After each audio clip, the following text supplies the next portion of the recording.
Quand on parle de Saint-Pierre-et-Miquelon à l'extérieur, on évoque souvent ses maisons colorées, sa forêt boréale, la seule de France, son littoral unique et sa nature sauvage.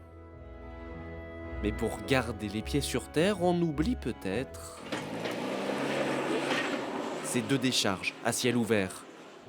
Ici, on brûle tout ce qui n'est pas trié. Pour les particuliers, les choses ont pourtant déjà changé depuis 2016 avec l'instauration du tri sélectif, comme ici. J'ai fait la partie verre, carton et plastique, donc je trie ça comme ça ici en 3 bacs et puis ensuite je prends avec moi pour amener à la borne.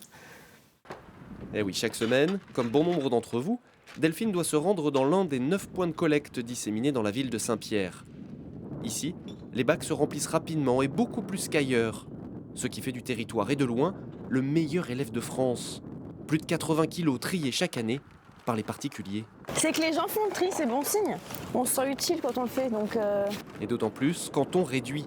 Ici, Delphine a changé sa manière de consommer pour éviter le plus possible les emballages. On est directement lié au problème de recyclage, on le voit de nos propres yeux, donc forcément c'est important de penser à la source. Un message répété aussi en déchetterie. Et ces cartons-là, on va les mettre dans le grand bac où il y a les cartons. L'association FNE en parle à la jeune génération. Tu veux pouvoir ramener ça à la maison?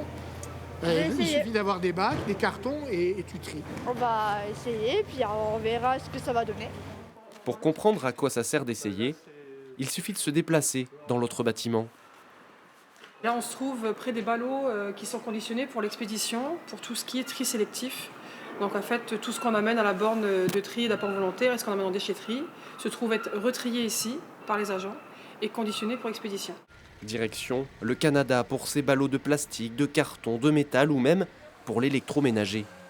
Nos containers partent pour Halifax en bateau puis vers le Québec en camion.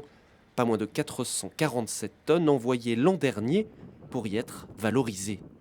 Tout ce qui n'a pas été trié en revanche arrive ici, derrière la déchetterie. Un espace qu'il faudrait nettoyer et réorganiser à condition que tout le monde s'y mette, y compris les professionnels. Ça me dépite. Là, aujourd'hui, on est contraint de prendre des mesures puisque l'OFB nous a demandé de ne plus empiéter sur le domaine public maritime, mais rendez-vous compte de l'envergure du truc. Tout seul, on ne peut pas faire tout ça, c'est pas possible. Il faut que déjà que les professionnels prennent conscience de ce qui se passe, parce que c'est une urgence écologique, on le voit là, concrètement. Et moi, ça me fend le cœur. Moi, j'ai toujours vécu ici, mes enfants sont nés ici. Regardez ce qui se passe. Franchement, c'est inacceptable, sincèrement. En se baladant dans cette partie de la décharge dont le contenu est promis aux flammes, les exemples sont nombreux en ce qui concerne aussi les particuliers. Le relâchement est visible au cours de l'année écoulée. La quantité de sacs gris collectés a augmenté de 20%, avec des erreurs de tri, forcément.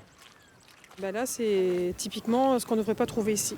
Il y a un peu de lassitude sûrement, et puis il y a aussi la légende qui dit que ça ne sert à rien de trier et que c'est mis au feu. C'est pas vrai, en fait tout ce qui est trié est expédié.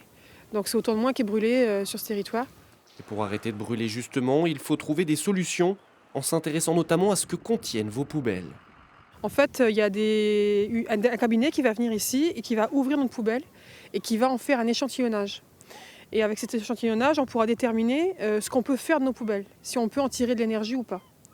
Donc mieux on va trier, mieux ce sera pour que l'étude soit probante. C'est important, c'est hyper important pour la suite. Ça veut dire qu'on n'aura plus ce brûlage à ciel ouvert des déchets ménagers. Un brûlage qui aurait dû s'arrêter fin 2022 pour un dossier qui ne concerne d'ailleurs pas que la municipalité. Mais ça, c'est une autre histoire.